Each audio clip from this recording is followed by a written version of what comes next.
sacrificed. India was attacked repeatedly, and large numbers of Indians were harmed and killed. Sir, worst of all, in 2009, within 8 months of the Mumbai terror attack, the then Prime Minister met his Pakistani counterpart at Sharm el-Sheikh in Egypt and agreed to again continue the cooperation with Pakistan. This for a country that for 78 years has been attacking India ceaselessly. Our approach in the past was only to cooperate, only to talk, not to retaliate, not to teach them a lesson. Sir, the worst part of this at Sharm el-Sheikh was a reference to Balochistan, which can be interpreted as if India and Pakistan are equated, as if India does similar things to Pakistan, whereas the issues are entirely different.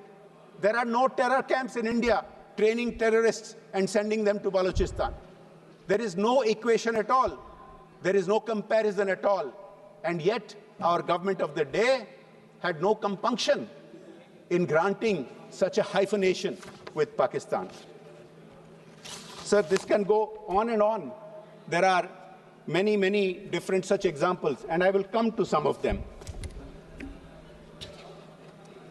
Sir, one question has been raised as to whether there was pressure on India to conclude the hostilities. There was absolutely no pressure on India. This has been pointed out again and again. Sir, any country can call and make suggestions. Anybody can do that. We as members of parliament can call up our counterparts when they are in the midst of hostilities, and we can give them suggestions. That is not how the hostilities ended. Sir, India has pointed out very, very clearly that this is a bilateral issue, and we have no intention of escalating. We would stop hostilities if Pakistan requested. And until and unless Pakistan directly requested India, we did not stop the hostilities. It had no relation, no connection to any requests by anybody else until Pakistan directly requested India. And sir, I asked my friends in the opposition, this has not been contradicted by anyone. Has anyone contradicted India's assertion that we insisted that it had to be a Pakistani request that we will respond to? And Pakistan finally came to its knees and requested, and that is what we responded to. Now, it is shameful that many in our country keep questioning the Indian armed forces, keep questioning the Indian government, and don't question what Pakistan stands for, what Pakistan says.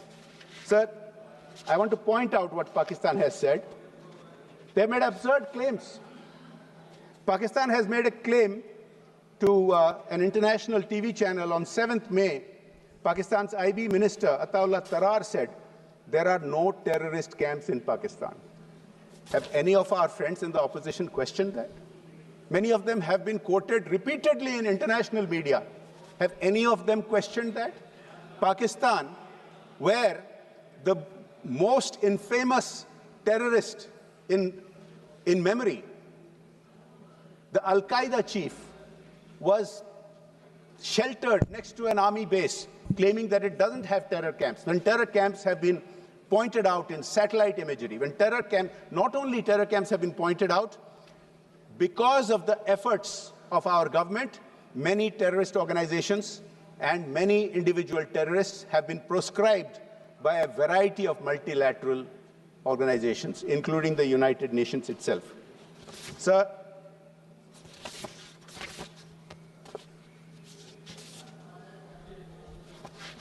I would like to point out that when the Honorable Congress member from Assam talked about certain things, I think it does deserve a response. I compliment him and others who said that they stand with the government of India, but the questions and the accusations against the government cannot go unanswered. Sir, it was amusing when he asked when POK would be got back.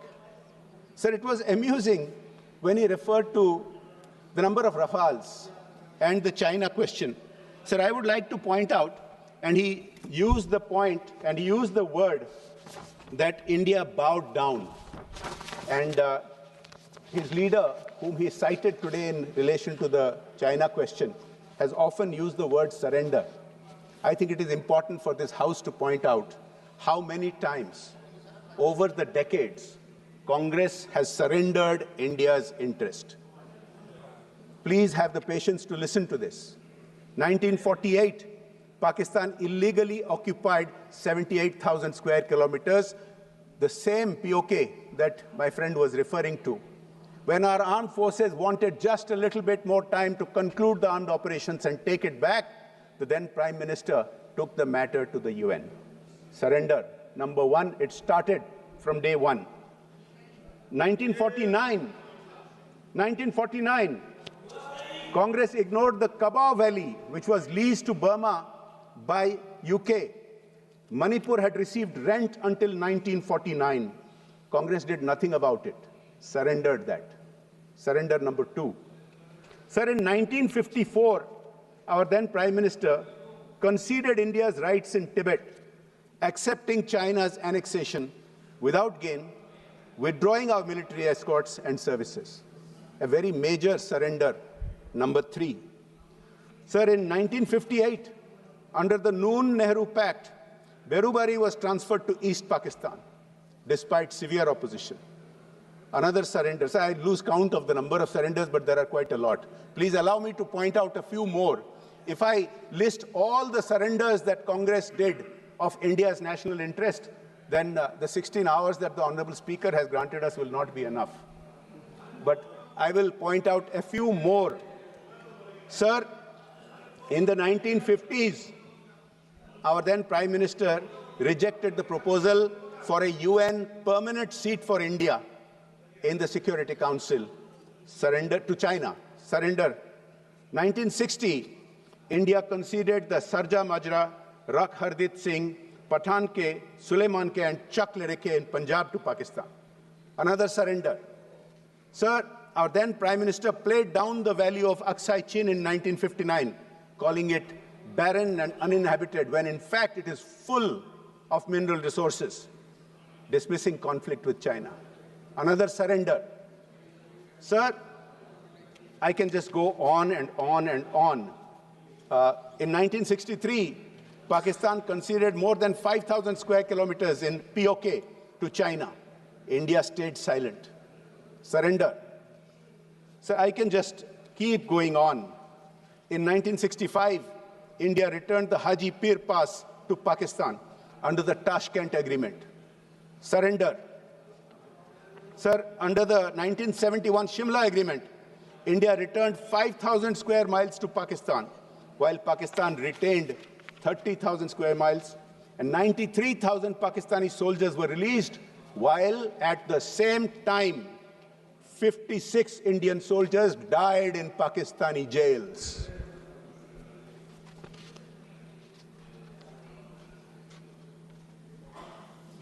There are so many other surrenders, sir. If I keep listing all the surrenders, then, as I said, the whole time will be taken up. Sir, I can tell you that there are many, many more surrenders that the Congress party did of Indian interest.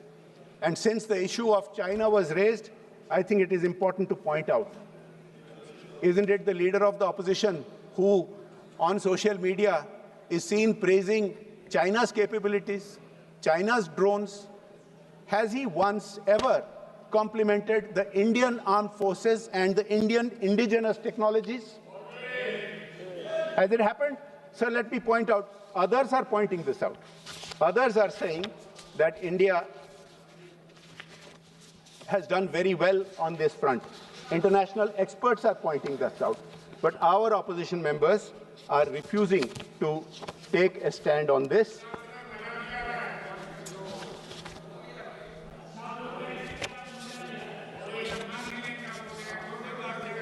नहीं, मजा कैसे लगेगा? मजा कैसे लगेगा? क्योंकि ये बहुत कठिन बातें हैं. देखिए, ये तो मिर्ची है, कहां से अच्छा लगेगा? Yes, Kachatibu, Ran of Kutch. There are many others. Yes, there are many others. If I start listing them, देखिए, मजा तो तब आता अगर आप भी फ्री हैंड देते हैं, आपके कई सारे ऐसे नेता हैं जो बहुत अच्छा बोल सकते हैं। मैं तो सुन रहा था मेरे मित्र मान्य शशि थरूर जी, जो बहुत ही अच्छा बोलते हैं। ये तो हालांकि अलग बात है कि अभी कुछ दिनों से उनके नेतृत्व उनके पार्टी के तरफ से उनको बोलने नहीं देते हैं, लेकिन मुझे बहुत अच्छा लगा। लेकिन मुझे सर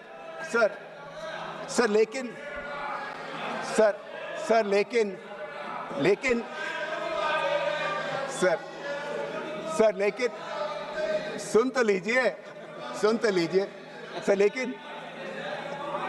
लेकिन मुझे बहुत अच्छा लगा कि उनको देश के हित में बोलने के लिए कोई रोक नहीं सका। मजा तो उसमें आता है। Point to be noted. Sir, I would request my friends on the other side that before they raise issues about China, they must, and they talk about candor, they must speak with candor about any MOUs that they might have with the Chinese ruling party. Does the Indian public not have a right to know what is the understanding that the Congress party has with the Chinese Communist Party? Does it not raise questions when they keep raising points and rebuttals and issues which are constantly aimed against the Indian armed forces, which are constantly aimed against the government of India? But as I said, in so many appearances before global media, I have not seen them raise questions about China other than praising China's technology and drones. I have not seen them questioning Pakistan for all the absurd and false claims that it makes. Sir, I said earlier that globally experts are recognizing India's indigenous capacities. I just point out two experts, sir, and then I'll start coming to my conclusion. Sir, John Spencer, who's the chair of Modern War Institute in the US, last year in 2024, he said, "Make in India has transformed the country's defense landscape. From meeting 32% of the Army's ammunition needs domestically in 2014, in 2024, India meets 88% of its ammunition needs domestically." Sir, another expert, Tom Cooper, who is a military historian and an aviation analyst, says this right after Operation Sindhur's attack on Pakistan. Quote, "The world knew about India's capability, but it had not been demonstrated before. And all of a sudden, within 24 hours, India showed that it can hit Pakistan hard." Unquote. Sir, the reality is, all the statistics that I have been citing about hitting Pakistani air bases, about hitting Pakistani terrorist sites, are all backed up. They are backed up by satellite imagery. They are backed up by recordings. Whereas the Pakistani claims against India are fake, they are fake news, they are propaganda, and sadly, some of our friends, while ostensibly standing with India, standing with the government, standing with the people of India on Operation Sindoor, have fallen into supporting that narrative of Pakistan. Unsubstantiated claims against India, which I think ultimately the objective of the Pakistan narrative is to demoralize our forces. It is certainly not to encourage them for all these successes that they have had. Sir, as I come to the close of my speech, I would like to point out a few other things. One of the allegations that some friends in the opposition keep making is that our position is not supported around the world, that India doesn't have friends, that India has not made its message clear. Now, nothing could be further from the truth, sir. Let me point this out. Sir, post-Pahalgam, post-Operation Sindoor, India has received 61 messages from heads of state, heads of government, and vice presidents. India has received 35 messages from foreign ministers. These are all in support. India has received 38 messages from members of various parliaments and former heads of state and government, leaders of opposition from various countries, and 43 messages from heads of various diplomatic missions. I would like to cite just a few of them, sir. The United States has made it very clear India has a sovereign right to combat terrorism. This is all post-Operation Sindoor. France, quote, unwavering solidarity and stands firmly with India. Sir, Armenia, terrorism cannot be condoned and must be condemned. Countries have the right to defend themselves against terrorism. Russia, this brutal crime has no justification whatsoever, and its perpetrators will face a deserved punishment. United Kingdom, India has every right to be outraged by the Pahalgam killings. Saudi Arabia strongly denounced the terrorist attacks in Pahalgam, reaffirmed firm stance against terrorism and extremism. Sir, I can go on and on. I think one of my friends in the opposition mentioned that Iran, from whom we buy certain petro products, has not condemned it.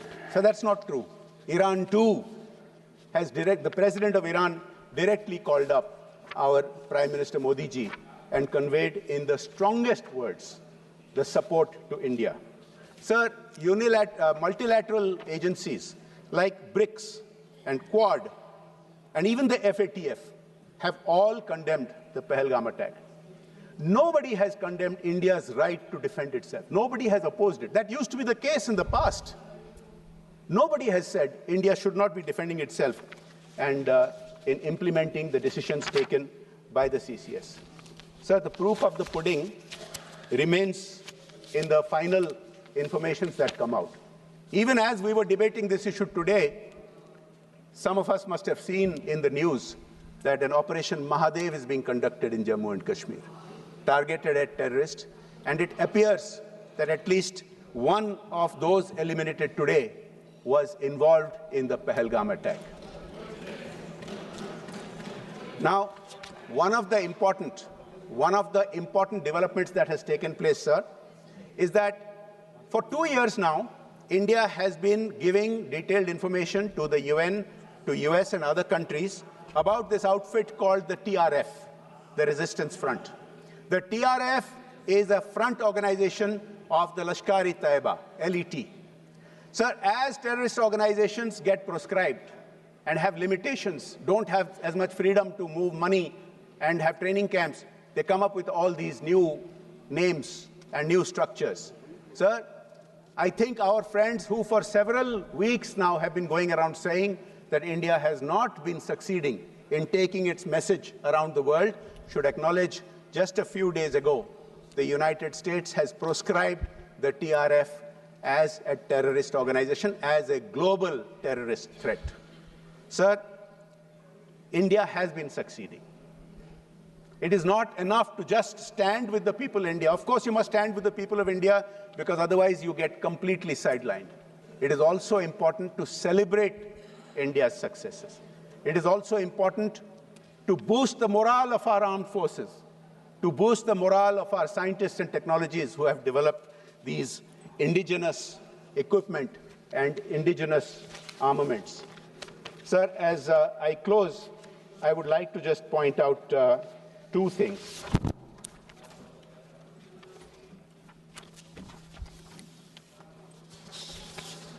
Sir, with your indulgence, I would like to paraphrase a line from a Hindi film of about 4 years ago.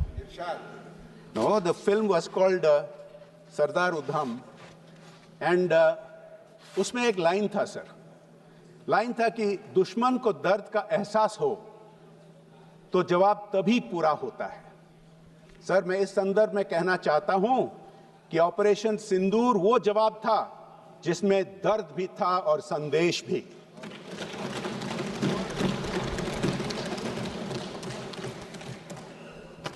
Sir, as I close, I would like to point out the following. Those who are still wanting to test Bharat's will, the willpower of the Indian government and the Indian people will be in a very sorry situation. Sir, in concluding, I must also point out that when we sent out delegations, 7 delegations went out to different countries. I was part of one of them. And the experiences that we had was very clear. All these nations unequivocally understood and supported India's stance. All these nations reiterated India had a right to self-defense and to hit back against terror. Every one of them condemned the Pahlegam terror attack. And sir, I would like to make one point here. Sir, many of these countries have given their highest honors to Prime Minister Modi. I believe of the countries that we visited, more than 11 have given their highest honors. Sir, what is important is that these are not just personal honors for our Prime Minister. Of course, we are all personally proud that the Prime Minister of India has been given the highest civilian and military honors in so many different countries. We went to 4 countries in my group, to Saudi Arabia, to Kuwait, to Bahrain, to Algeria. 3 out of those 4 countries have given their highest honors. Sir, it is important for the nation. It is not just a personal recognition. It is important for the nation. We experienced, our group experienced, when we went, the impact that this has had, the impact of India's foreign policy of the Modi government has had on all these nations, and we perceived that strength and that support. In conclusion, sir, those who are still wanting to test India's will, let them know we are a people of peace, but we are not prisoners of it. Let them know we don't seek conflict, but we will not fear it. Let them know we never start fights, but we never lose them either. Jai Hind, Jai Bharat. माननीय श्री दीपेंद्र हुड्डा जी। पहलगाम आतंकी हमले में शहीद हुए 26 देश के नागरिकों को श्रद्धांजलि देने के साथ सर्वप्रथम मैं हिंदुस्तान की फौज को नमन करना चाहूँगा। देश की फौज के पराक्रम को कोटि कोटि नमन करना चाहूँगा। देश की फौज का मैं धन्यवाद करना चाहूँगा कि ये फौज, ऐसी फौज, दुनिया की सबसे बेहतरीन फौज अगर कहीं की है तो भारतवर्ष की, देश की फौज है, जिसने हमेशा तिरंगे को ऊपर रखने का कार्य किया। और देश की फौज का पराक्रम कोई चर्चा का विषय भी नहीं। बार बार सत्ता पक्ष की तरफ से देश की फौज के पराक्रम को लेकर बात कही जा रही है, इसमें हम सब शामिल हैं। आप प्रस्ताव लाइए, देश की फौज के पराक्रम को नमन करने का प्रस्ताव लाइए, हम आपका साथ देंगे। नहीं तो हम प्रस्ताव ला रखते हैं, आप हमारा साथ दीजिए। ये चर्चा का विषय नहीं है। चर्चा का विषय यह है कि फौज ने तो अपना काम किया, लेकिन क्या सत्ता पक्ष में बैठे हुए नेताओं ने अपना काम किया कि नहीं किया, यह चर्चा का विषय है। चर्चा का विषय यह है कि सत्ता पक्ष की कार्यप्रणाली क्या रही ऑपरेशन सिंदूर के समय। और हमारा देश लोकतंत्र है, विपक्ष की जिम्मेदारी है, यदि सत्ता पक्ष अपनी जिम्मेदारी में कहीं कमी छोड़ता है तो विपक्ष की जिम्मेदारी है उस कमी को, उस खामी को देश के जनता के सामने रखे। ये हमारी जिम्मेदारी है इस प्रजातंत्र में। विपक्ष ने अपनी जिम्मेदारी उस समय निभाई जब पहलगाम पे आतंकी हमला हुआ, और हमने कहा कि हम आपके साथ हैं। हमने कहा कि दुश्मन को मुंह तोड़ जवाब दो, पूरा देश आपके साथ है, विपक्ष आपके साथ है। लेकिन आपने क्या किया? आपने सर्वदलीय बैठक रखी, लेकिन सर्वदलीय बैठकों में प्रधानमंत्री जी नहीं शामिल हो पाए। उनकी व्यवस्था दिखाई गई। अगर उन दिनों में उनकी व्यवस्था थी तो दिन बदले जा सकते थे, और अगर दिन में व्यवस्था थी तो रात के 12 बजे भी अगर आप सर्वदलीय बैठक रहते तो हमारे नेता, देश के विपक्ष के नेता सब आने के लिए तैयार थे। दुनिया में एक शक्ति प्रदर्शित होती भारत के लोकतंत्र की कि सब एक हैं, लेकिन आपने वो मौका चूक गए आप। उसके बाद बहरहाल ऑपरेशन सिंदूर में हमारी फौज ने अपना पराक्रम दिखाया, अपना लोहा मनवाया।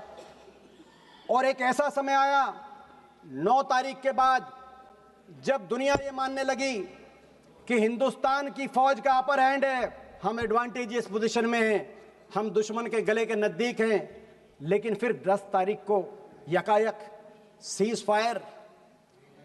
देश की भावना थी कि पाकिस्तान को मुंह तोड़ जवाब दिया जाए, निर्णायक जवाब दिया जाए, जैसा 1971 में पाकिस्तान के 2 टुकड़े करके दिखाया था हमारी देश की फौज ने। तत्कालीन प्रधानमंत्री जी इंदिरा जी के समय पाकिस्तान को ऐसा जवाब दिया जाए। आप बार बार बोलते थे, पाकिस्तान ऑक्यूपाइड कश्मीर की बात बोलते थे, अब आगे किस मुंह से आप पाकिस्तान ऑक्यूपाइड कश्मीर की बात रखेंगे देश के सामने? आपके सभी वक्तव्यों में कहा गया है कि पाकिस्तान घुटनों पे था। आप ही कह रहे हैं, अगर पाकिस्तान घुटनों पे था तो सीज फायर की, जो सीज फायर जिसको आपने स्वीकृति दी और आप कह रहे हैं कि हमने सीज फायर को माना, अगर पाकिस्तान घुटनों में था तो सीज फायर की क्या जस्टिफिकेशन है? मगर दुख तो तब हुआ, देश के दिल में दुख हुआ कि देश की जो भावनाएं थी, उन भावनाओं पे विराम, युद्ध विराम, पाकिस्तान की ईंट से ईंट बजाने की भावनाओं पे विराम अमेरिका की एक ट्वीट ने आपके युद्ध विराम की घोषणा से पहले की। उसके बारे में मैं आऊंगा, लेकिन ये सीज फायर की क्या शर्तें थी देश के सामने आपको रखना चाहिए। मगर इन शर्तों के साथ साथ युद्ध विराम से पहले भी एक रणनीतिक चूक हुई। आज राजनाथ सिंह जी कह रहे थे कि कांग्रेस के समय यह रणनीतिक चूक हुई पाकिस्तान को लेकर।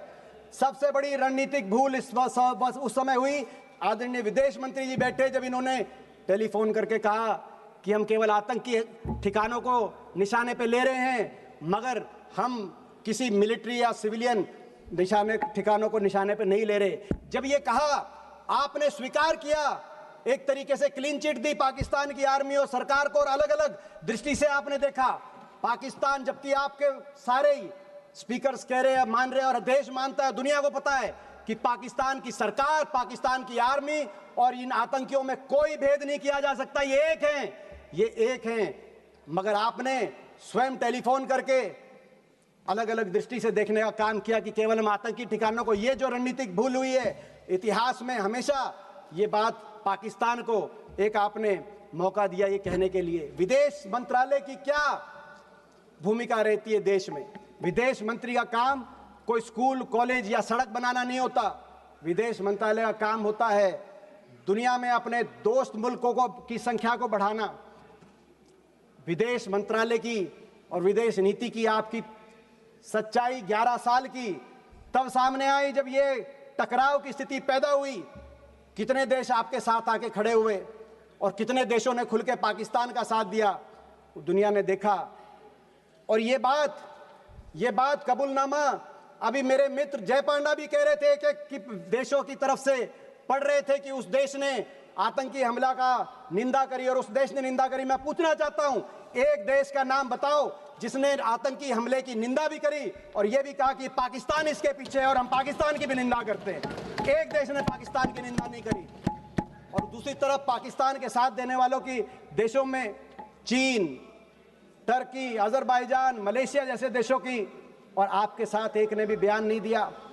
और ये बात आपको भी पता है, 11 साल की आपकी विदेश नीति, दुनिया में जो भ्रमण प्रधानमंत्री जी ने किया, विदेश मंत्री जी आपने किया, बाकी अधिकारियों ने किया, उसका सच तब सामने आया जब इस घटना के बाद आपको सांसदों पर अपना विश्वास व्यक्त करते हुए सांसदों के प्रतिनिधित्व मंडल भेजने पड़े। 11 साल से आप क्या कर रहे थे दुनिया में के चप्पे चप्पे में घूम के, जब आपको सांसदों पे आना पड़ा। दुख इस बात का, और आपकी विदेश नीति की दूसरी बड़ी कमी, बहुराष्ट्रीय संस्थाओं ने उस एक महीने में जिस तरीके से पाकिस्तान का साथ दिया और आप उसको रोकने में असफल साबित हुए। जिस तरीके से IMF ने 1 बिलियन का लोन, जब टकराव चल रहा था, शायद दुनिया के इतिहास में पहली बार हुआ होगा, IMF ने $1 बिलियन का लोन सैंक्शन किया, जिसका विरोध भी आपने किया, लेकिन आपके विरोध को IMF ने नहीं सुना।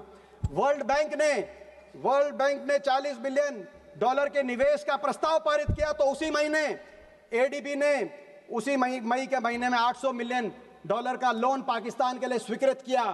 दूसरी तरफ यूनाइटेड नेशंस सिक्योरिटी काउंसिल के अंदर पाकिस्तान को काउंटर टेररिज्म ग्रुप का को चेयरमैन बनाया गया। डकैत के हाथ को थानेदार बनाया गया, आप रोक नहीं पाए।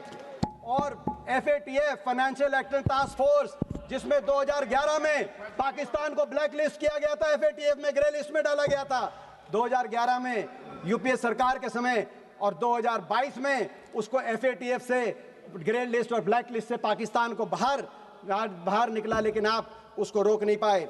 आपकी विदेश नीति में कमी, दूसरी कमी वहां है जब दुनिया के मुल्कों ने, अमेरिका और रूस जैसे मुल्कों ने भी हिंदुस्तान और पाकिस्तान को बराबर तोल दिया। ये कैसे संभव है? हम इसको कैसे मान सकते हैं?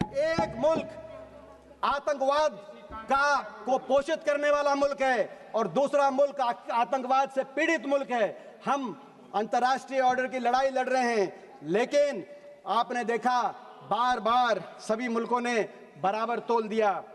आपकी विदेश नीति की तीसरी बड़ी असफलता अमेरिका को लेकर है। ये वही अमेरिका है, हमारे इतिहास में समय समय पर अमेरिका को जब आंख दिखाने की बात आई तो हमने आंख भी दिखाई, और जब हाथ मिलाने की और मधुर संबंधों की बात आई तो पिछले 2 दशकों में अमेरिका से संबंधों में सुधार भी हुआ। हमने उतार चढ़ाव अमेरिका से संबंधों में देखा है। 1971 में जब अमेरिका ने आंख दिखाई थी कि आप बांग्लादेश के अंदर अपनी फौज मत भेजिए, तो इंदिरा जी ने मुंह तोड़ जवाब दिया था और बांग्लादेश के अंदर हमारी फौज गई थी। आंख दिखाई हमने।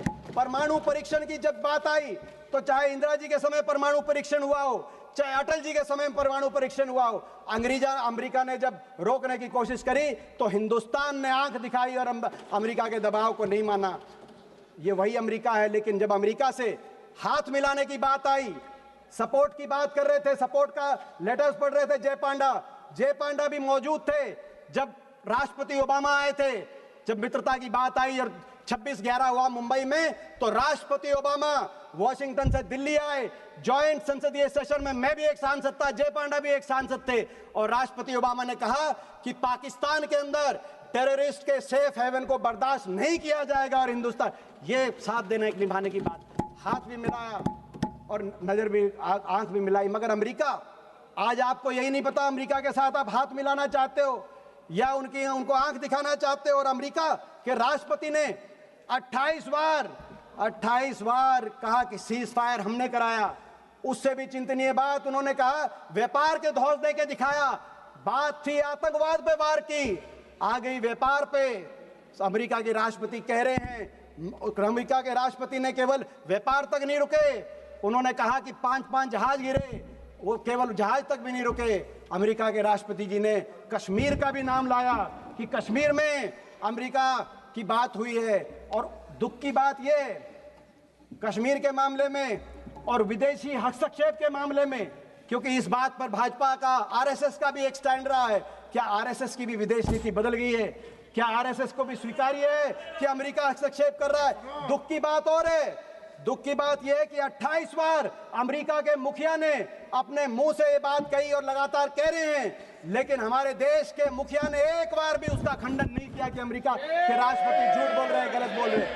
अमेरिका को भी चुनना होगा, अमेरिका को भी चुनना होगा। अमेरिका को कैसे संबंध चाहिए हिंदुस्तान के साथ?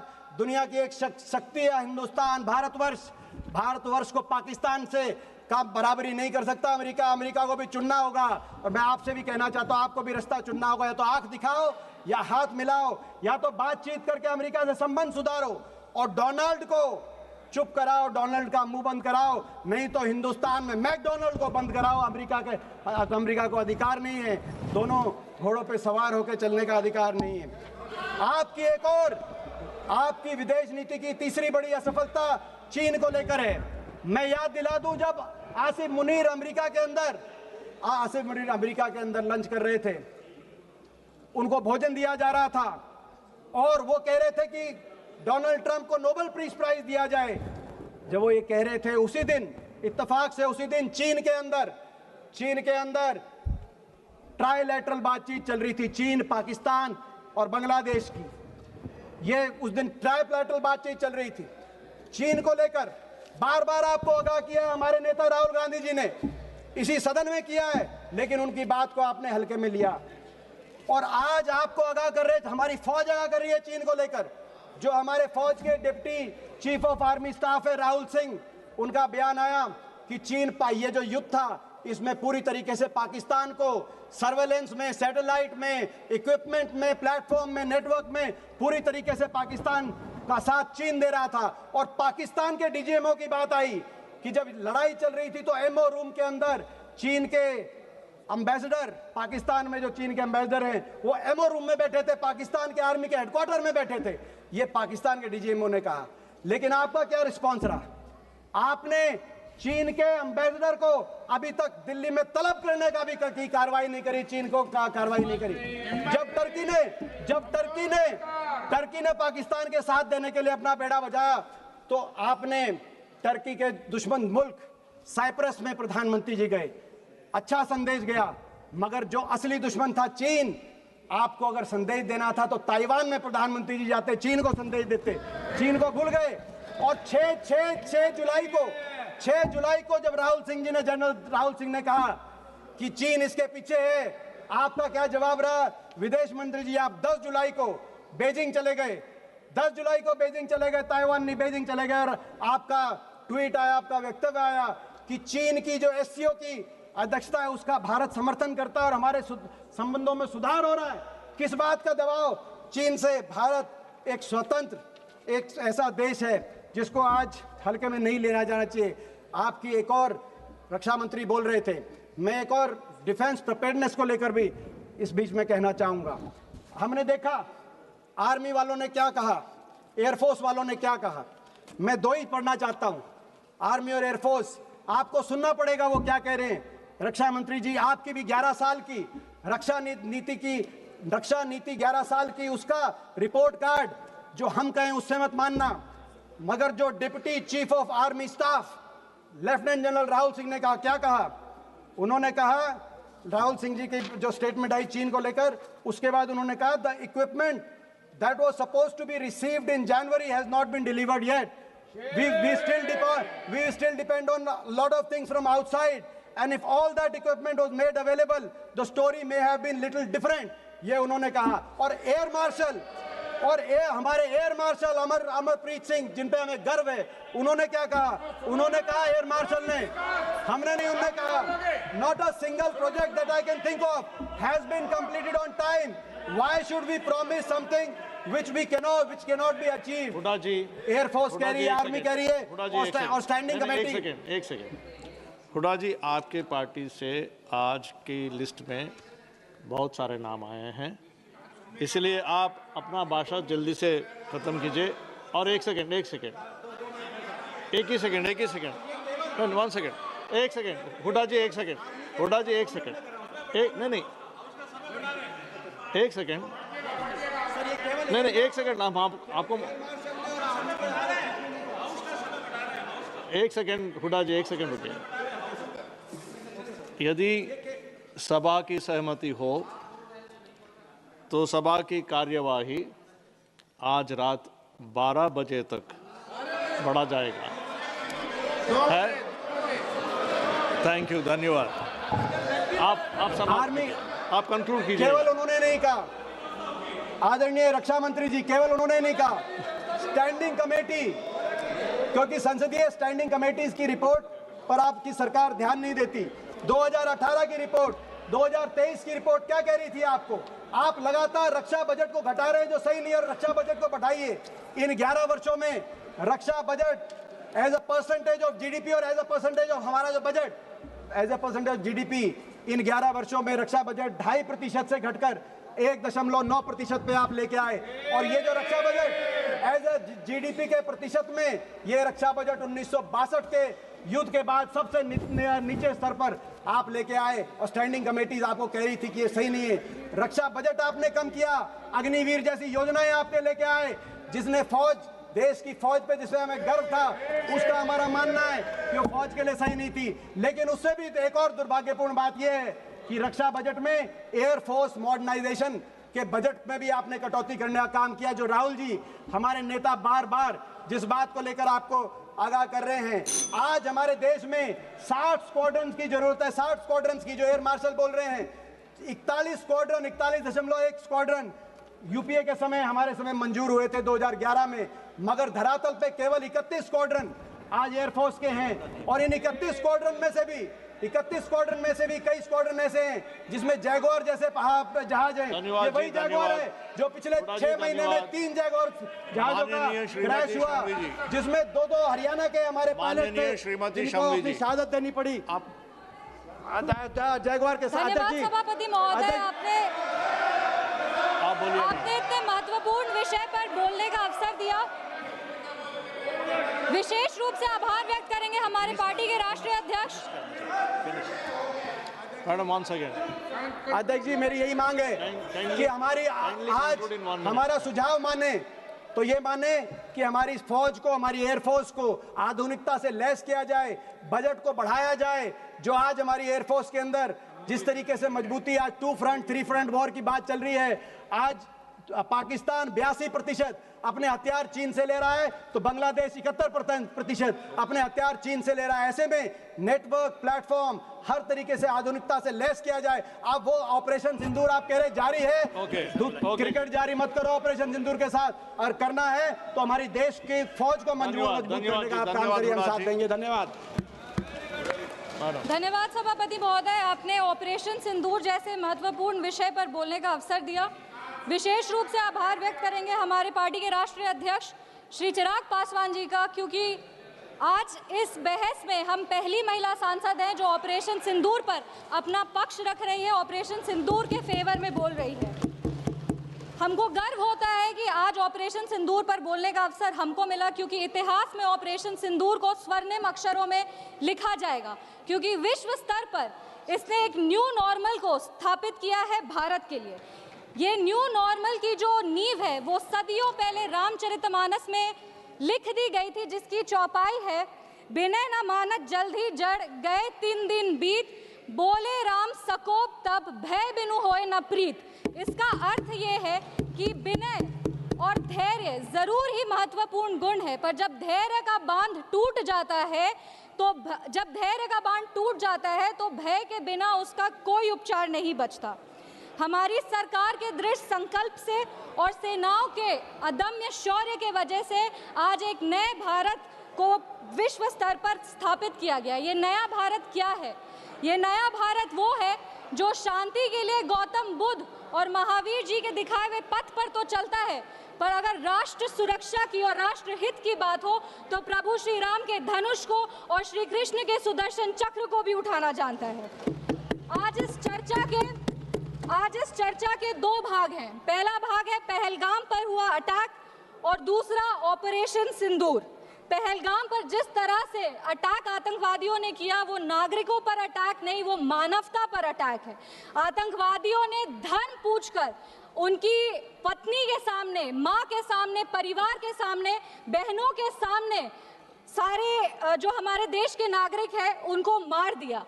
हम लोग ये पूरा देश वो चित्र कैसे भूल सकता है जब एक नवविवाहित महिला लाल चूड़ी पहनकर अपने पति के शव के बगल में बैठी थी। इसने पूरे देश को झंझोड़ करके रख दिया था। लेकिन दुर्भाग्य की बात यह है कि आज भी हमारे देश में ऐसे लोग हैं जिनको पहलगाम से ज्यादा दुख पैलेस्टीन के लिए होता है, क्योंकि ये उनकी राजनीति को फायदा नहीं देता। लेकिन जहां राजनीति के लिए कई लोग चुप्पी साध लिए, वहां हमारे यशस्वी प्रधानमंत्री ने राष्ट्र धर्म निभाया और उन्होंने महिलाओं के आंसुओं को ही नहीं पोंछा, पर महिलाओं के स्वाभिमान को और सम्मान को पुनर्स्थापित किया।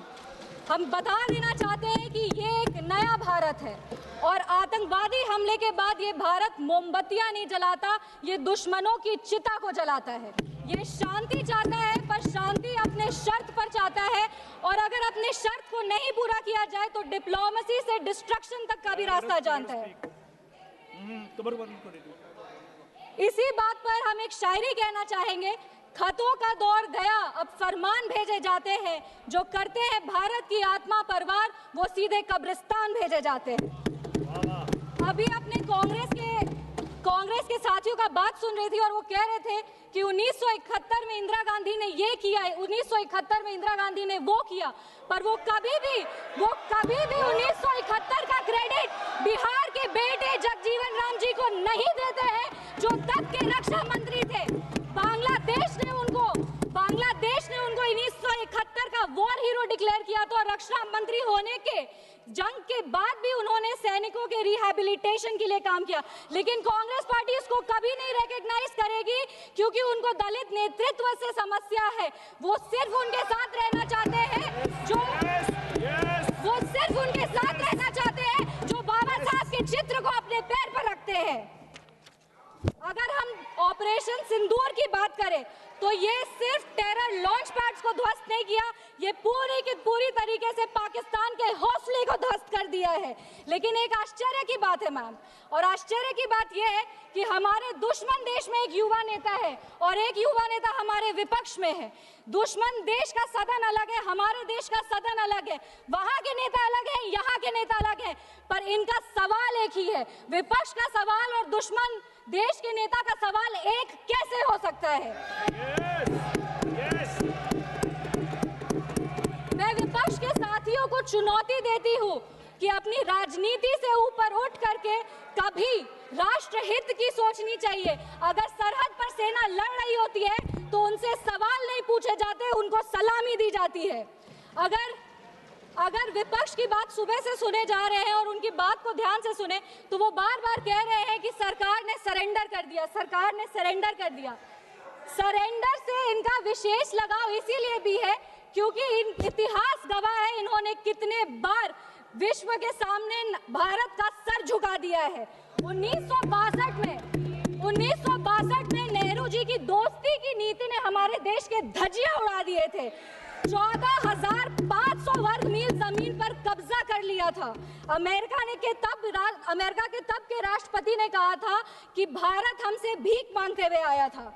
1971 में वेस्टर्न मीडिया ने प्रधानमंत्री के बारे में जो भी कहा हो, उन्होंने हमारे देश के बारे में, भारत के बारे में कहा कि भारत एक धोखेबाज देश है और भारत नागरिक धोखेबाज लोग हैं।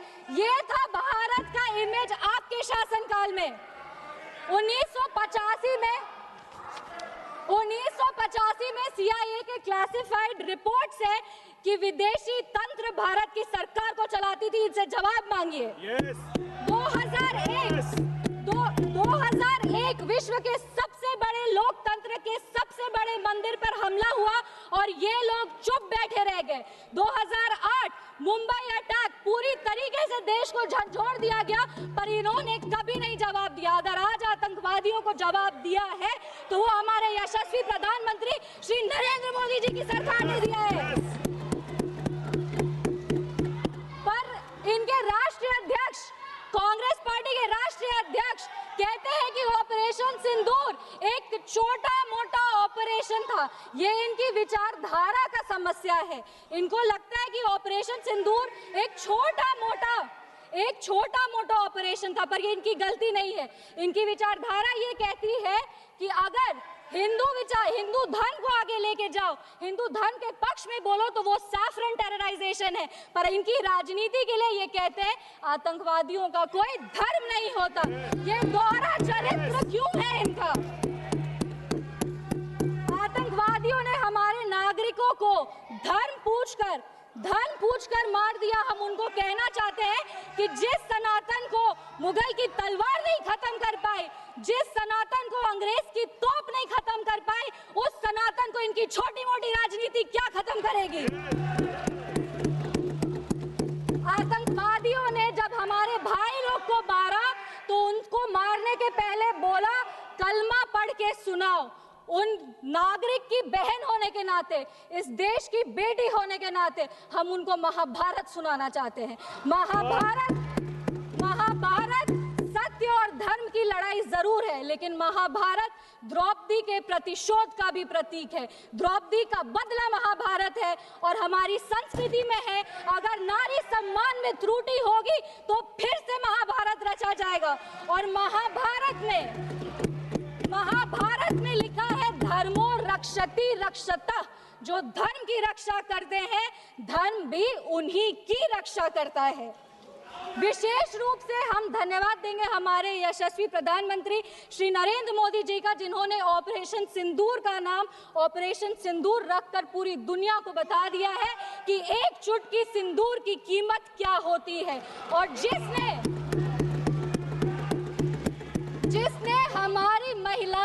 इस देश की बेटियों के, हमारी बहनों के सिंदूर को उजागर किया, उसको हमारी सरकार ने, हमारी सेना ने मिट्टी में मिला दिया है। अपने वाणी को विराम देने के पहले बस एक पंक्ति पढ़ेंगे, अगर उसूल पर आए तो टकराना जरूरी है, अगर जिंदा हो तो जिंदा नजर आना जरूरी है। भारत एक जिंदा देश है, उसकी रगों में अखंडता का और एकता का खून दौड़ है, और जब जब भारत की अखंडता पे और एकता पर प्रहार होगा, भारत एकजुट होकर के मुंह तोड़ जवाब देगा। जय हिंद, जय बिहार, भारत माता की जय। जी श्री अभय सिन्हा जी।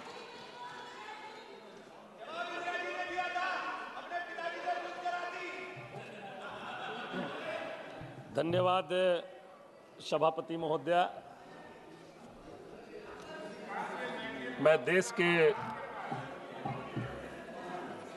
सैनिकों के पराक्रम, साहस और शौर्य को मैं सैल्यूट करता हूं, सलाम करता हूं। पहलगांव में आतंकी हमले में मारे गए सभी पर्यटकों को मैं नमन करता हूं और ऑपरेशन में शहीद जवानों को मैं सैल्यूट करता हूं। महोदय, बड़ा गंभीर सवाल है ये, और मैं जैसा सदन चाहता था, जिस रूप का सदन मैंने सुनते आया, आज जब पहली बार मैं जीत के आया हूं और जब सदन में चर्चा में देखता हूं, तो इतने गंभीर मुद्दे पर भी टीका टिप्पणी पर लोग आते हैं। मैं समझता हूं कि ये गरिमा के, संसद के गरिमा के खिलाफ है। हम विशेष कुछ बात नहीं रखना चाहते हैं, हम कोई टीका टिप्पणी नहीं करना चाहते हैं। मैं सरकार से एक दो सवाल करना चाहता हूं। यह हमला धार्मिक नफरत के आधार पर हुआ। हमलावरों ने नाम पूछे, शरीर की तलाशी ली और निशाना सिर्फ हिंदू लोगों को बनाया गया, जैसा कि वहां पर चश्मदीद जो थे वो बताए। महोदया, ऐसे समय में मैं वहां के एक स्थानीय मुस्लिम समुदाय के जो घोड़सवार थे, सैयद आदिल जी की शहादत हमें याद दिलाती है। आतंकवाद का कोई धर्म नहीं होता है, लेकिन उसका मकसद जरूर धार्मिक विभाजन पैदा करना होता है। और मैं ये स्पष्ट रूप से कह सकता हूं, देश में जो आतंकवाद आती है उसका तो उद्देश्य यही रहता है कि इस देश में धार्मिक उन्माद बढ़े, और उस चीज को बढ़ावा देने के लिए हमारे देश के भी लोग उसी रूप में बह जाते हैं। यह मुझे ताज्जुब लगता है। जब यह घटना घटी उस समय वहां पर सुरक्षा, मैं भी गया हूं, बहुत सारे लोग गए पहलगांव। वहां पर पुलिस प्रशासन का नहीं होना, क्या इसकी जांच करवाई गई कि वहां पर सुरक्षा व्यवस्था क्यों नहीं था? और जब जिस जगह घटना घटी वहां पे सुरक्षा व्यवस्था किन वजहों से नहीं थी, इसकी सरकार ने जांच कराई। उसके दोषी कौन है, इस पर सरकार ने अपना जवाब दिया?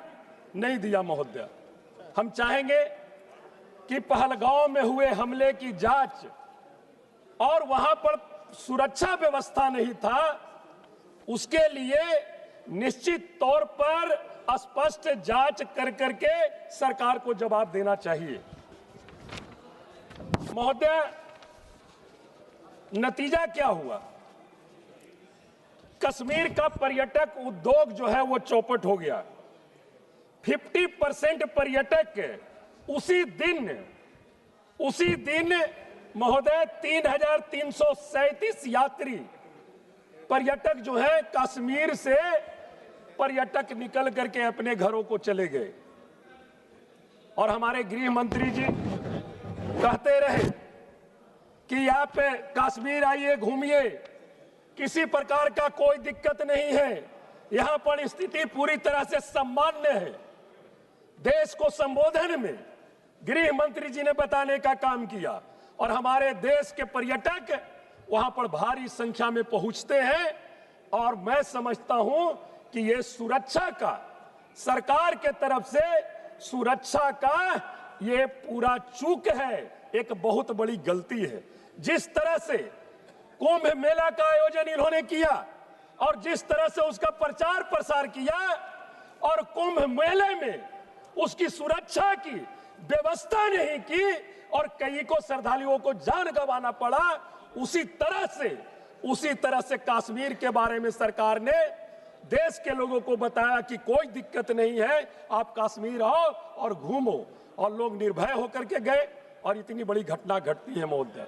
इसलिए सरकार को निश्चित तौर पर हम कहूंगा कि इस पर देखने की आवश्यकता है। महोदय, इसमें मीडिया की भूमिका, जिस तरह से ये घटना घटी और जिस तरह से ऑपरेशन सिंदूर जो चला, एक मिनट महोदय, मैं ये सरकार से जानना चाहता हूं, हाशिम मूसा जैसे हमले के असली सूत्रधार आज भी जिंदा है, ये बताने की कोशिश करें। जाने के लिए तो हम जाएंगे ही भैया, आने वाले समय में आप लोग भी जाइएगा। देश की जनता सब समझ चुकी है किस तरह से आप जुमला फैलाने का काम करते हैं। हम एक आग्रह करना चाहेंगे महोदय सरकार से, क्या ऐसी परिस्थिति में सत्य और विवेक की बजाय टीआरपी की होड़ चलनी चाहिए मीडिया का? क्या मीडिया की स्वैच्छिक आचार संहिता नहीं होनी चाहिए? हम एक मांग करना चाहते हैं सरकार से कि संसद एक सर्वदलीय समिति गठित करे जो राष्ट्रीय सुरक्षा से जुड़े मुद्दों पर मीडिया के लिए स्वैच्छिक दिशा निर्देश तैयार करे, न सेंसरशिप हो न दमन हो। यह हमारी सरकार से मांग है महोदय। हम चाहते हैं एलओसी पर निगरानी बढ़ाई जाए, पर्यटन स्थलों की सुरक्षा के लिए सीआईएसएफ का विशेष दस्ता बनाया जाए, पीड़ित परिवारों को संपूर्ण राहत, मृतकों के परिजनों को मुआवजा, नौकरी और मानसिक परामर्श दिया जाए। और एक आग्रह मैं और करना चाहता हूं महोदय, सैयद आदिल हुसैन शाह जैसे नायकों को राष्ट्रीय स्तर पर सम्मान उनके परिवार को देने का प्रयास किया जाए महोदय, ताकि आने वाले समय में वहां के भी लोगों को लगे कि नहीं, जो काम किया तो उन्हें भी देश ने पुरस्कृत करने का काम किया है। बहुत बहुत धन्यवाद महोदय जी। Shri Avinash Reddy. Thank you, Madam. On behalf of YSR Congress Party, we strongly reaffirm its commitment to India's national security. Operation Sindoor, launched on 7th May 2025, was a focused intelligence-led response to the horrific Pahलगाम terror attack in which 26 innocent people lost their lives, Madam. TRF, a known proxy of Lashkar-e-Taiba, claimed responsibility for the attack, further confirming the continued threat of Pakistan-backed proxy warfare in Jammu and Kashmir. India's response was one of necessary deterrence, not retaliation. With remarkable precision and restraint, the armed forces avoided civilian and military zones to strike 9 identified terrorist facilities, reflecting India's adherence to international norms, even under severe provocation from Pakistan, Madam. In a sharp contrast, Pakistan responded with indiscriminating shelling along the LOC, leading to civilian deaths in Poonch and Rajouri. Madam, we applaud the Indian Armed Forces for their precise execution of Operation Sindoor, made possible by the integration of cutting-edge technology. the use of night vision drones, satellite tracking, and modern guided weaponry ensured that every strike was swift, deliberate, and accurate. The entire mission was completed in less than half an hour, catching Pakistani air defense systems completely clueless. This operation represents a defining moment in India's defense capabilities. While Pakistan relied on drone swans to overwhelm, India responded with superior unmanned systems that delivered focused strikes on strategic targets. Madam, another alarming front of aggression has been the surge in cyber attacks originating from Pakistan. In the immediate aftermath of the Pahalgam attack, India faced coordinated digital offensive targeting critical infrastructure, municipal portals, and defense-linked portals. Over 1.5 million intrusion attempts were recorded, with malicious actors attempting to breach sensitive networks, deploy malware, spoof GPS signals, and deface official websites. While the majority of these attacks were neutralized, a small number did succeed, madam. So these events serve as a stark reminder that cyber warfare is active and evolving, and hence Government of India must now invest not only in conventional defense but also in digital resilience, madam. Our party, YSR Congress, extends its heartfelt solidarity to the citizens of Jammu and Kashmir. After years of instability, the region has shown promising signs of democratic revival, madam. The April 2025 Pahalgam terror attack was a significant setback, but the resilience of the Kashmiri people remains undeterred. Notably, the newly launched Vande Bharat train service has had a remarkable positive impact. Also, the phased reopening of most parks and most tourist destinations that were closed following the attack signals not only restored confidence, but also the region's collective determination to move forward, madam. Madam, finally, we must take note of an admission made by the Pakistan's own leadership. In a television interview with journalist Yelda Hakim, Pakistan Defense Minister openly acknowledged that Pakistan for decades funded and supported terrorist groups. Madam, this is not a speculation, it is a public confession by the government of Pakistan. Such a statement confirms what India has long maintained, that terrorism sponsored by Pakistan is not a rogue phenomenon but a state-facilitated strategy. This should further strengthen international resolve to hold Pakistan accountable and reject any attempts to deflect blame or obscure the facts. Thank you for this opportunity. Jai Hind.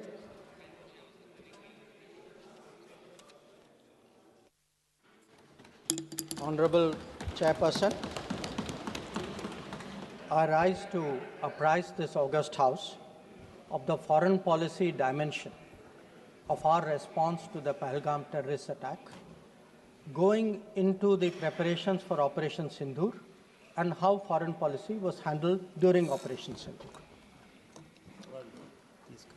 As all the honorable members would appreciate, it was important to send a clear, strong, and resolute message after the Pahalgam attack. Our red lines had been crossed, and we had to make it very apparent that there would be serious consequences.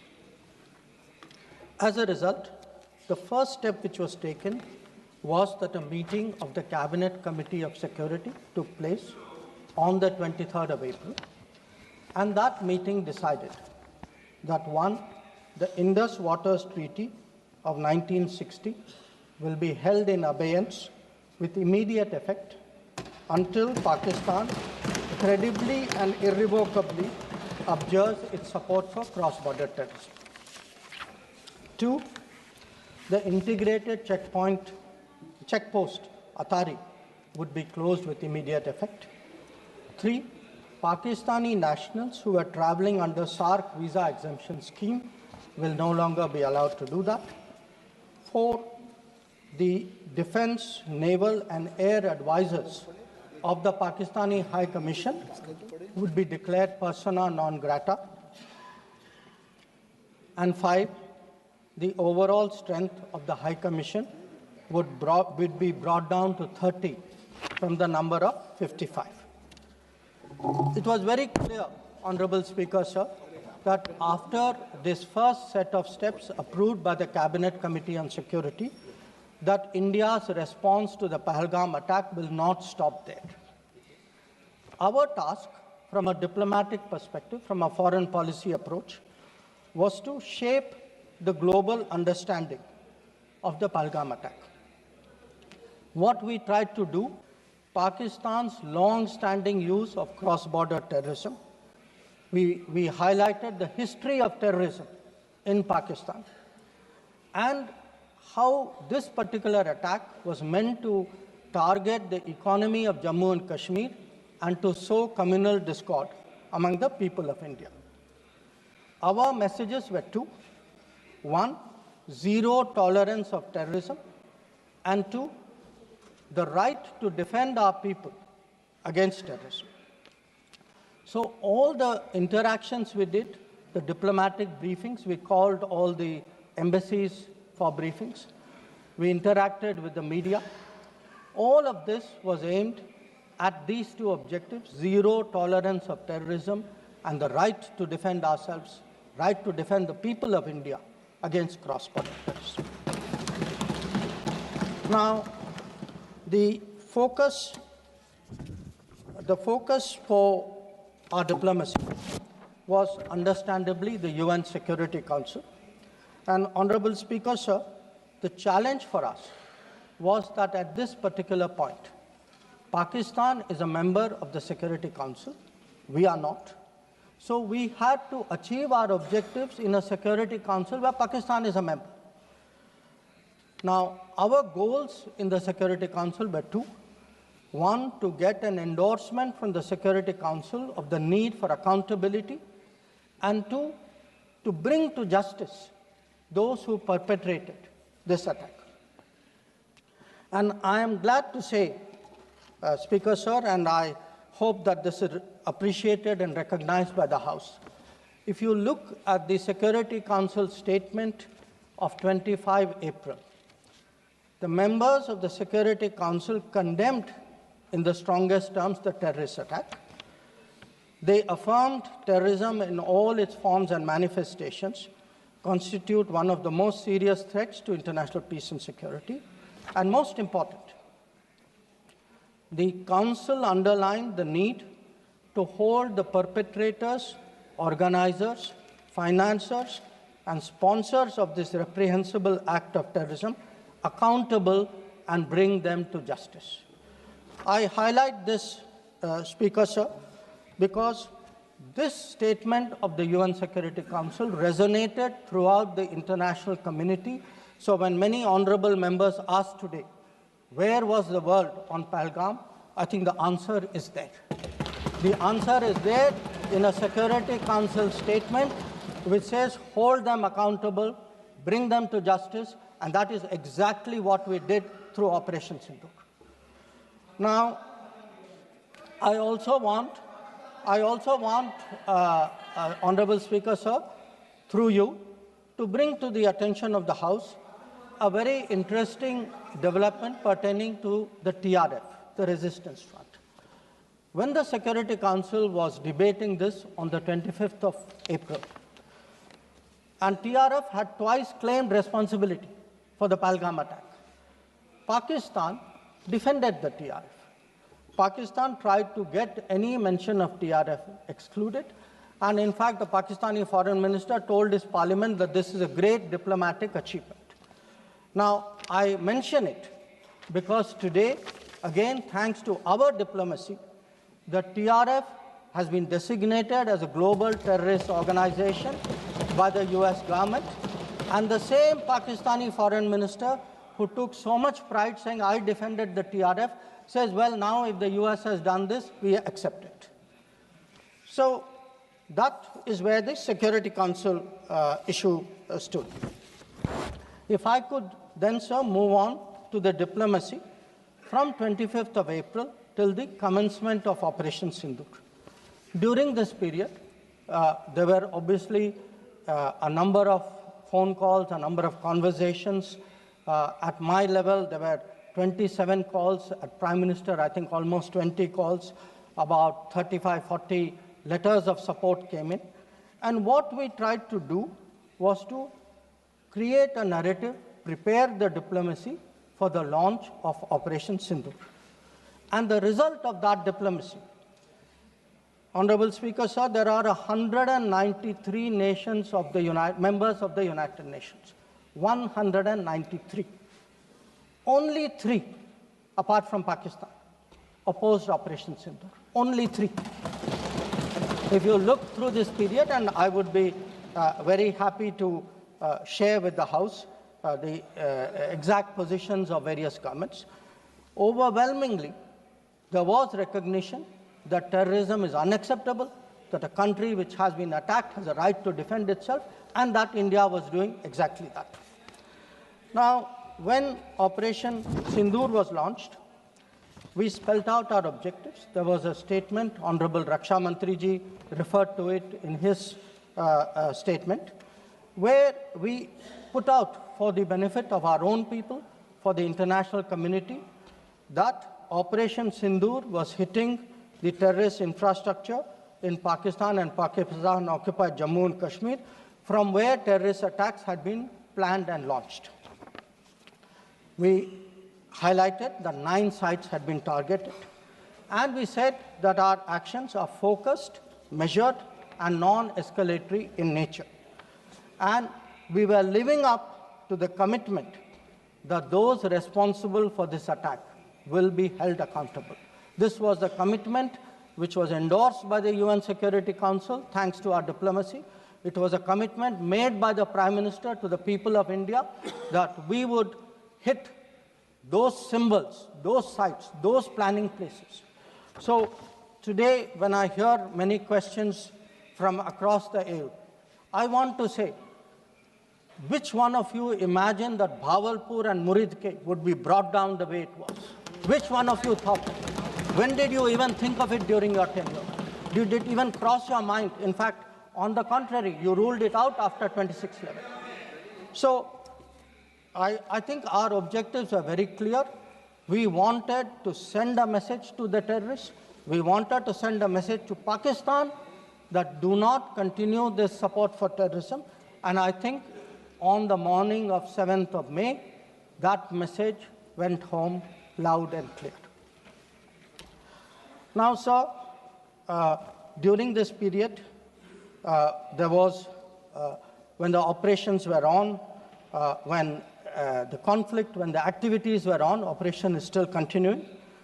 A number of countries, number of their leaders, ministers, others called up. And they called up because people wanted to know what is happening. People wanted to know what is the thinking of India. People wanted to understand what we are doing. And I would like to share with the House, sir, through you, to everybody, we gave a common message.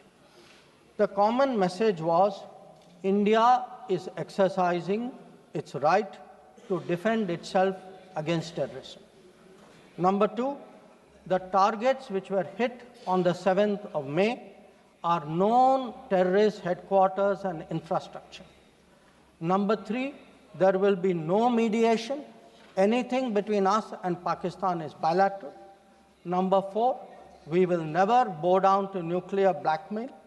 Number 5, we are responding to Pakistani military attacks because after Operation Sindoor was launched, they had started targeting our military facilities. And we will continue to hit the Pakistani military. If the fighting is to stop, Pakistan must request it. And that request must come through the designated channel of DGMOs. This was a common message that we had given to many people who had called us during that period. Our position was very, very clear in how we were approaching the progress of Operation Sindoor. Now, sir, many members asked, some out of genuine curiosity, some perhaps less, what was the international support? How much international understanding was there of India's position? I would like to share with you a sample. So let me start with countries who are known to be partners of India, Quad. Quad gave a statement which says, the Quad unequivocally condemns all acts of terrorism and violent extremism in all its forms and manifestations, including cross-border terrorism. We condemn in strongest terms the terrorist attacks in Pahलग on 22 April and call for perpetrators, organizers, and financiers of this reprehensible act to be brought to justice without any delay. Now, sir, this is the Quad. Now, let us look at a different grouping, BRICS. Now, BRICS has China as a member, Russia as a member, it has Iran as a member, Brazil, South Africa, Egypt. BRICS also condemned the April 22 attack.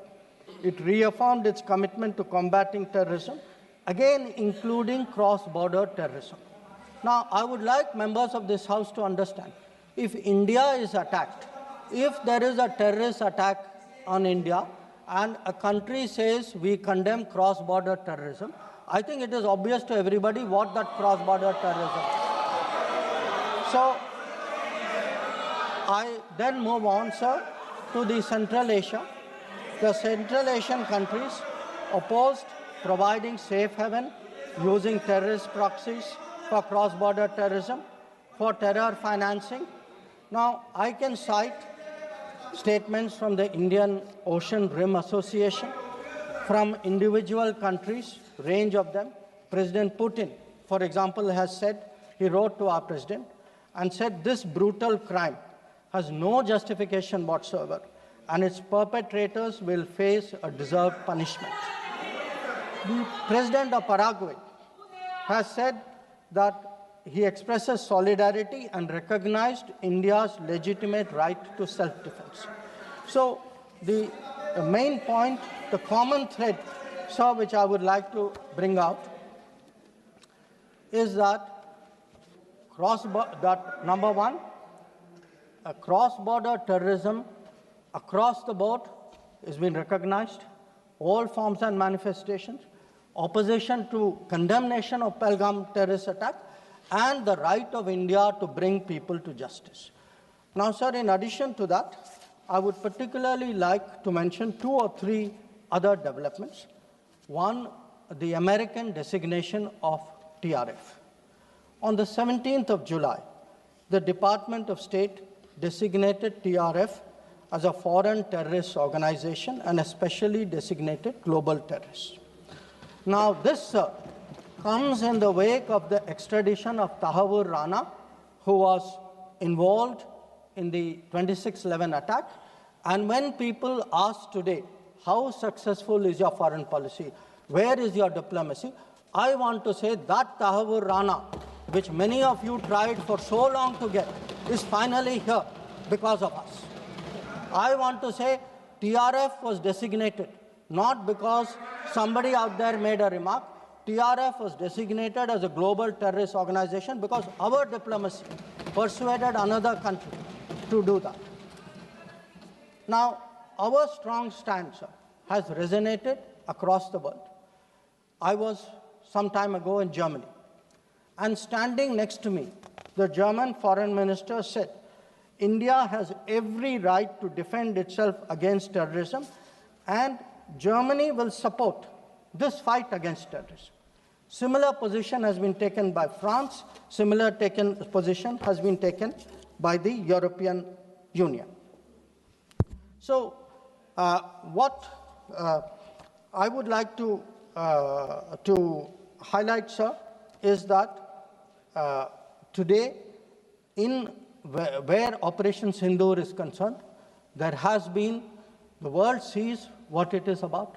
The world realizes this is a fight against terrorism. It is felt that India has acted responsibly but firmly. Now, I would like, sir, to address one particular aspect because some members have brought it up. and this is regarding the US activity during this period.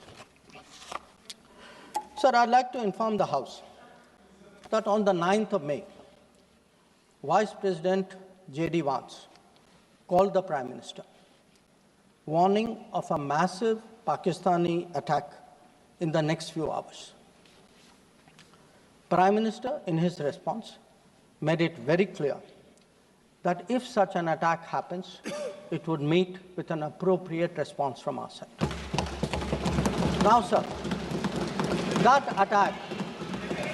attack took place and was foiled by our armed forces, and I think the House should collectively appreciate the performance of the armed forces in foiling what was a massive attack on the 9th and 10th of May. Now, our response, which the Prime Minister promised, was delivered, and it was delivered with devastating effect. I don't have to say anything. Every member has seen satellite pictures of Pakistani airfields. You can see from the state of those airfields, which shown by the pictures, what was our answer. Now, on the 10th of May, we received phone calls sharing the impression of other countries that Pakistan was ready to cease the fighting. Our position was, if Pakistan was ready, we needed to get this as a request from the Pakistani side through the DGMO channel. That is exactly how that request came. Now, I want to make two things very clear, sir. One, at no stage in any conversation with the United States was there any linkage with trade and what was going on. Secondly, there was, please listen. Secondly, there was no call between the Prime Minister and President Trump from the 22nd of April, when President Trump called up to convey his sympathy, and the 17th of June, when he called up Prime Minister in Canada to explain why he could not meet. So I would again, मैं इसको दोहराता हूँ, 22 अप्रैल से 17 जून तक। माननीय अध्यक्ष जी, मेरी एक बात की आपत्ति है, भारत देश का शपथ लिया हुआ विदेश मंत्री यहाँ स्टेटमेंट कर रहा है, उस पर भरोसा नहीं है, उनको किसी और देश पर भरोसा है। मैं समझ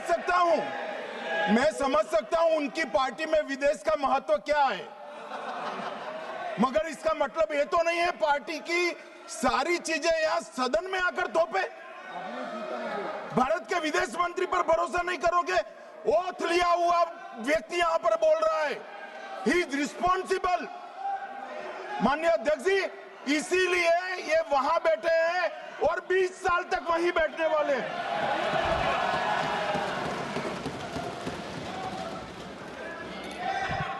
Honorable Speaker, sir, in the course of the debate today, some points were made by members of the opposition. I would like to respond to some of them. We were asked, why did you stop at this time? Why did you not go further? Please see who's asking this question. This question is being asked by people who, after 26/11, felt that the best action was inaction. Now, I would like, sir, to read out, because one member said, nowadays BJP members like reading from books. You get the truth in books. Sometimes you don't like what we read in books. So let me read out, sir, two excerpts from a book by the National Security Advisor of the UPA government.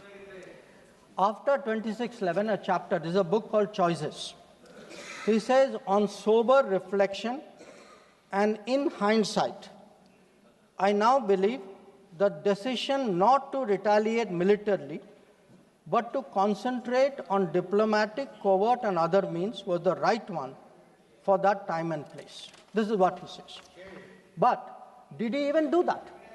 Because 26/11 happened in November of 2008. What was the reaction? The reaction was Sharm el-Sheikh. Was that diplomatic? Was it covert? Was it military? Now, what did Sharm el-Sheikh do? In Sharm el-Sheikh,